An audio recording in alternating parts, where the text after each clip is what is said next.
Hi, welcome to PhDCompletion.com. My name is Dr. Wendy Carterville. If you're new to the channel, welcome. If you're a subscriber already, thank you for coming back and thank you for your patience.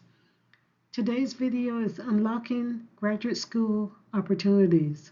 How to secure funding, scholarships, and research assistantship for your academic journey. If you're not independently wealthy, then this video is for you. If you only had funding for 1 year and you need to find more funding, this video is for you. I wish you all the best. Thank you for joining us. If you got accepted to graduate school, congratulations. This is worthy of a celebration. It means that you took the time, you wrote an excellent application, a statement of purpose, you secured letters of recommendations, and the admissions committee thought that you were smart enough and think that you could actually complete their PhD program successfully. I want you to think of this moment and savor this moment, because later on in graduate school, you will be suffering from something called the imposter syndrome. And I want you to know right now that the admissions committee did not make a mistake. They looked at your application carefully and selected you above every other application that they could have selected.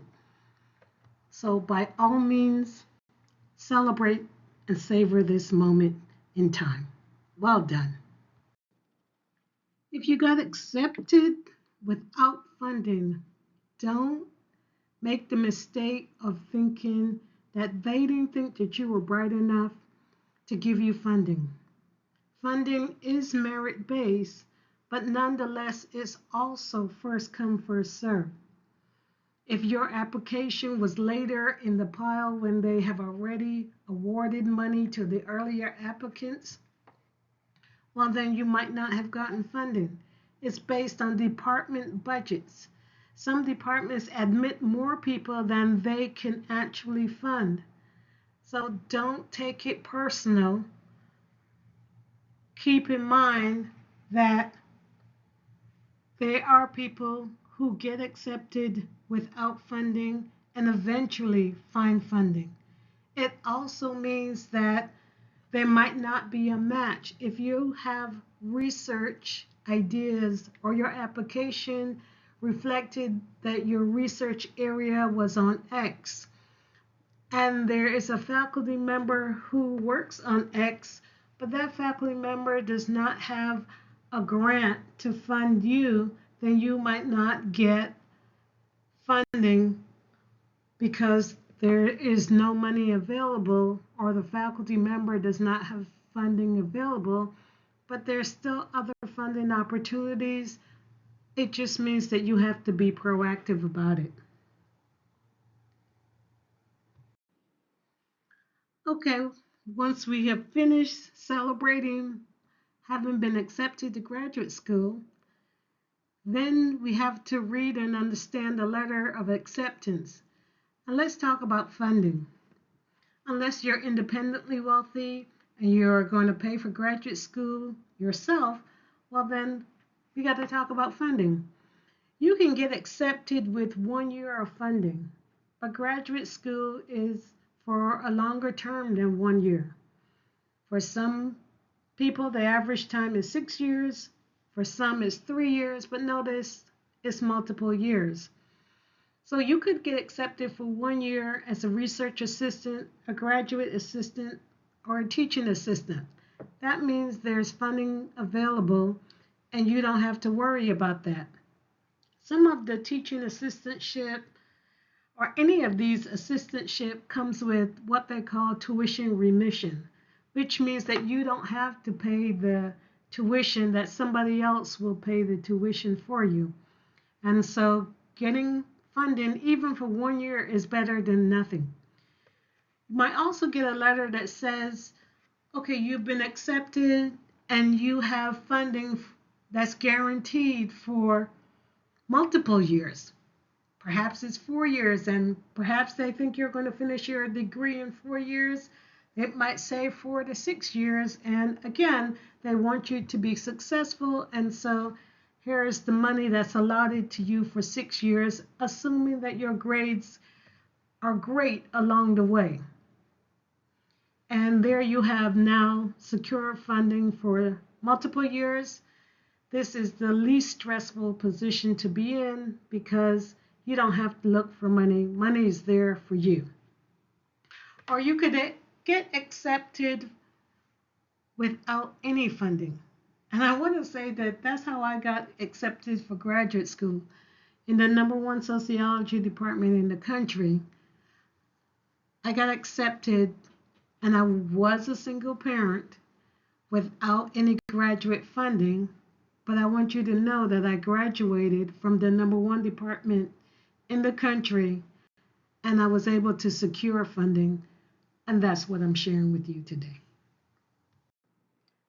I've met students, including myself, who got accepted to graduate school and didn't get any funding.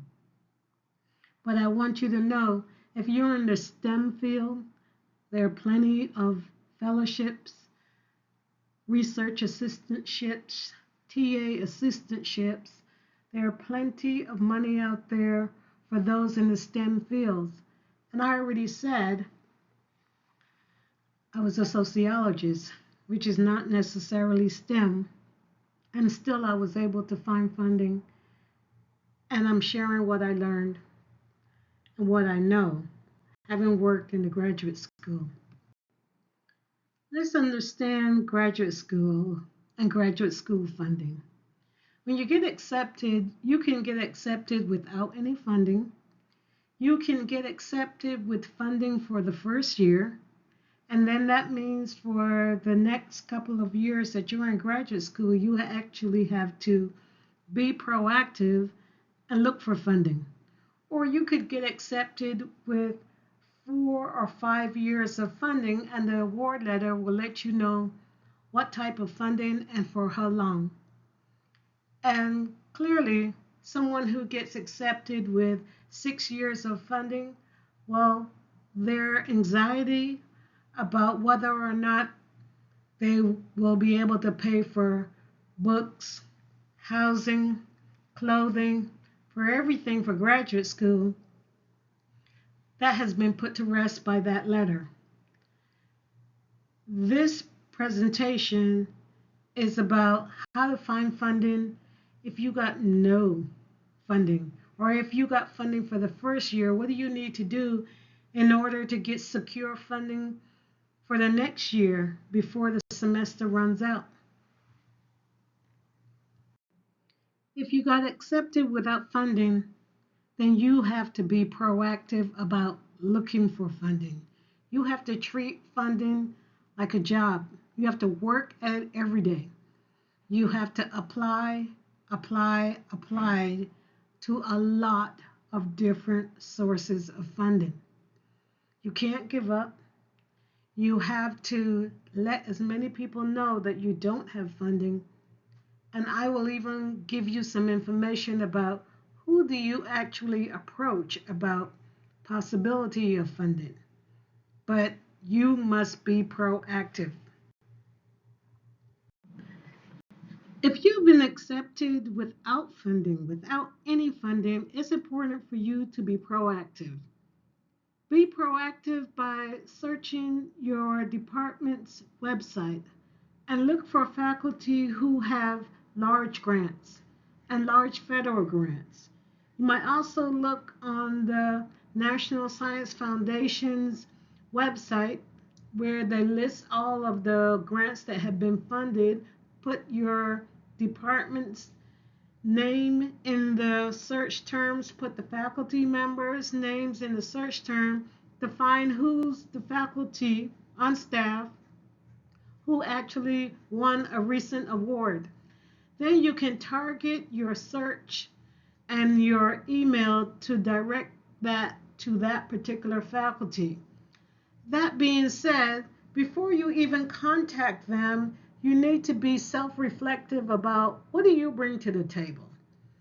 Perhaps you are a good writer and you have great writing skills, perhaps you know how to do a literature review.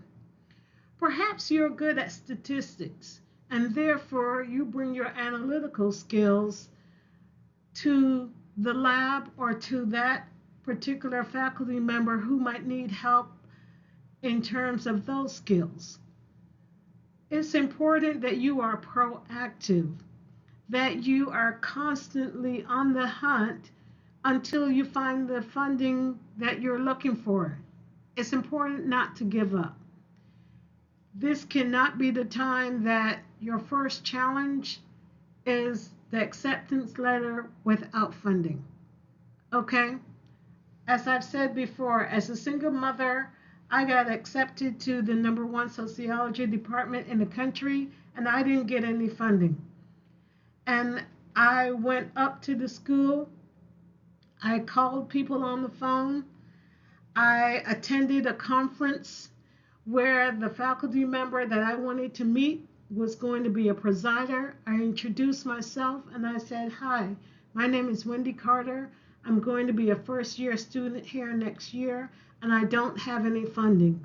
It's important to let as many people know that you don't have funding so that if a funding opportunity comes up, that they are aware that you need funding and that they can recommend you. By all means, be proactive and be persistent.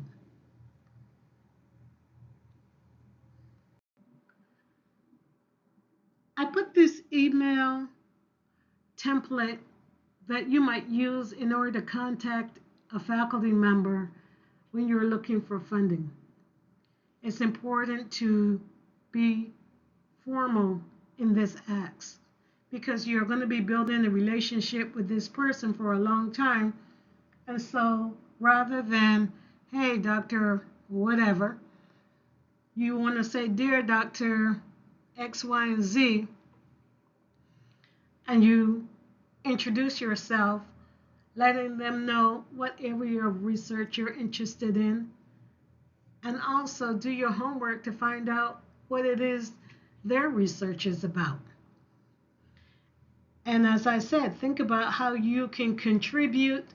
Please stop the video, take a picture of the video, and use this template to get a letter out. Write your letter, ask ChatGPT to make it short and brief, and attach your resume when you send this letter,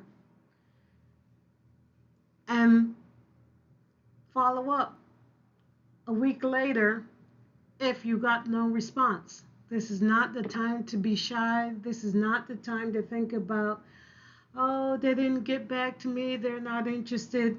They're busy people.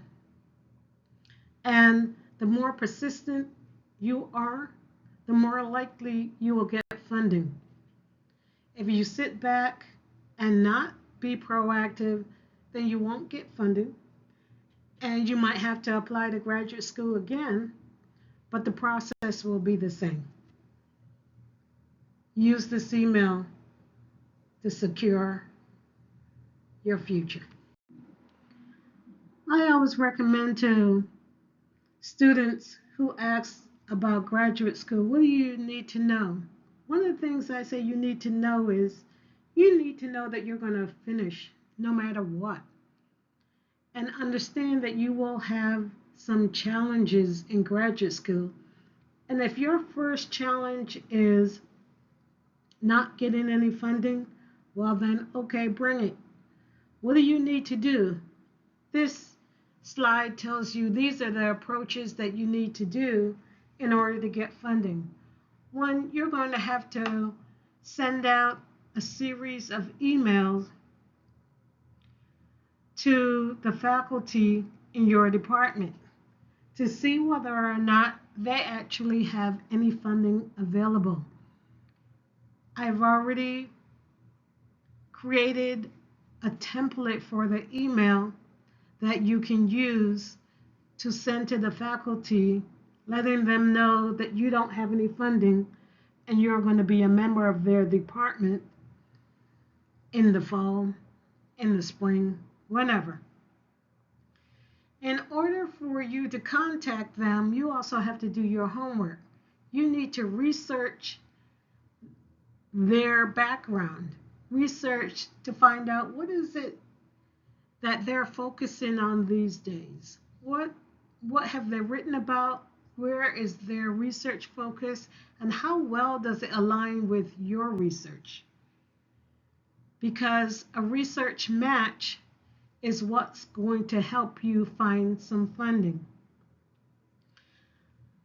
Everyone has something to offer. You need to highlight your skills, your area of interest, and how does your research fit with their research.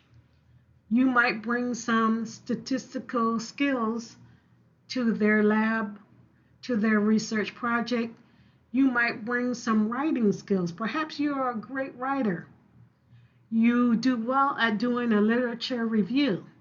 Think about, what do you do well? Obviously, you do something well because they accepted you.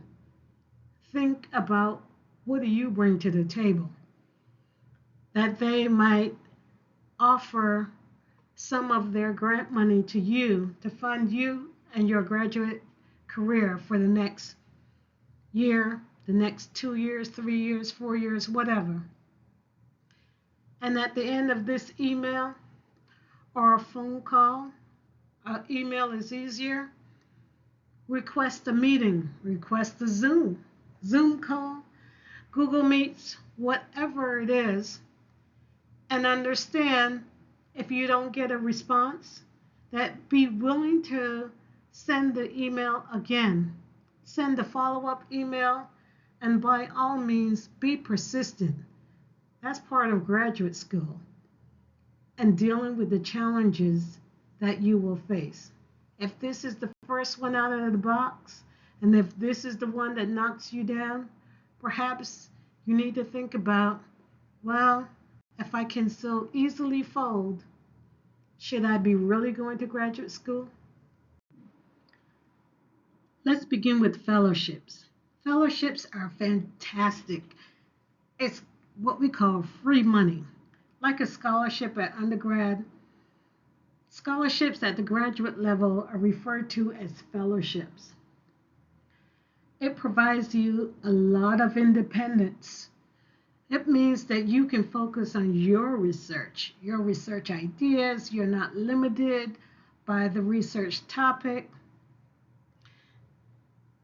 And it allows you to buy some time, if you will, to take courses while the fellowship is paying for you, but it also helps you to buy some time in order to find out who on the faculty is doing what styles of working do they engage in, what's it like to work with this person. And so you don't necessarily have to jump right in and find a mentor or else. Like a research assistantship, that person is bringing you to the university, and so you have to hit the ground running. But we're going to talk more about researchships in a minute. But fellowships are an opportunity for you to explore the department and find your way towards a research mentor. That being said, there are some cons with fellowships. There aren't a lot of them. There are a limited number of fellowships because they're so competitive. When you are competing for fellowships, for example, like the Ford Foundation Pre-Doctoral Fellowship, you're competing against others across the country whose grades are great, whose recommendations are fantastic, whose GPA, whose research might already be mentioned at a conference or in a paper or something. But in either case, getting a fellowship is difficult, but not impossible. Also, as I said before, while it gives you time to find a mentor, finding a mentor in graduate school is critical to graduating with a PhD. Nobody graduates without finding a chair, an advisor. And because you didn't come in knowing who your advisor is going to be, you now have to spend some time getting to know the faculty, getting to know what their research area is, getting to know their personalities, getting to know their working styles, getting to know their students. And so while you are doing that, time is ticking away. And let's understand a PhD is a research degree. The sooner you can get to the research, the better off you are. So a fellowship, fantastic if you can get it. There are some fellowships out there that pay $50,000 a year. It's almost like having a real job. Free money. Let's move on to research assistantships. Teaching assistantships. We call them TAs. It's a job. And in terms of ranking, fellowships are best. Research assistantships are next, and then there's teaching assistantships. One, because they're so short term. You're being a TA for one semester at a time. And even if you have no previous teaching experience, you can still become a TA. And teaching is a skill that can get better over time. But in the meantime, it's like trial and error. It's like baptism by fire. You are being a TA and learning how to be a good TA at the same time. But I want to say, don't get caught. We'll talk about that in a minute on the con side. Yes, it provides money. And it might provide a tuition remission, which means you're not paying tuition, somebody else's. And you're getting a check every week for doing the work of being a TA, which might be running a lab, it might be running a section, it might be grading for the professor, it might be coming up with the finals, the midterm, creating the exam itself. You're helping the instructor of the course. That's your job as the TA. And it will help you develop your teaching skills. And it's an opportunity to connect with the research that you might love and also with students and the faculty. It's a visible position. The cons are, it's time consuming. Undergrads take up a lot of time with a lot of complaints. They'll send you an email and they'll expect you to be sitting at your computer. Why didn't she write me back? Like 24-hour response. And then they complain and they complain. They complain about their grades. They complain about the instructor. They complain about the TA. They complain and they complain. So it can be stressful. And remember that, again, the PhD is a research degree. And even if you become the best TA on the planet and you don't get your research done, you will not become a PhD. It will do in a pinch, but your job is to find an opportunity to become an RA or find a fellowship. A research or a trainee assistantship gives you the opportunity to get hands-on experience right away. It is valuable to you because the PhD is a research degree, and the sooner you can get your hands dirty in the research, get acquainted with research techniques, research methodologies, research all aspects of research, the sooner you can graduate with a PhD. Because it's a research assistantship, it automatically comes with a mentor, an advisor. So you don't necessarily have to find an advisor because you have a research assistantship.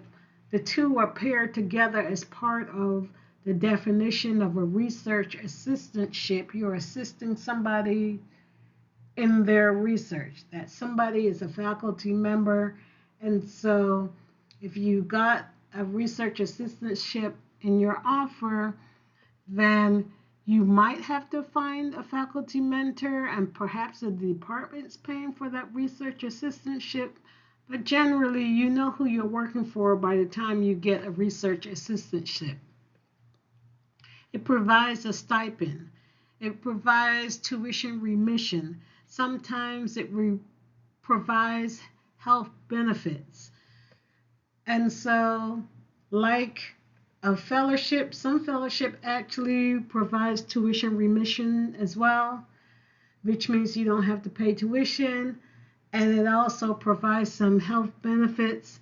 Some fellowship might actually provide university housing with it, and so by all means, a fellowship and a research assistantship, they are the top types of funding that a graduate student can find. Of course, there are cons with everything, because a research assistantship or a traineeship is like a job where you actually have to be someplace at a particular time doing some work for somebody. And even though it might say 20 hours, the minimum is 20 hours, you probably might work 30 hours, 40 hours. You're working on research, and so therefore your time is being consumed in the activities of research. There's limited flexibility in terms of what you can focus on when you're in somebody's lab. So you could have a research assistantship where the faculty member can say, hey, if you are focusing, if you're using my data, however which way you want to use my data, that's fine, then great, your research is my research. That's a lot of flexibility. That's the type of research assistantship that I had, that as long as I used the data for my own research, then I was actually fulfilling my research assistantship responsibilities.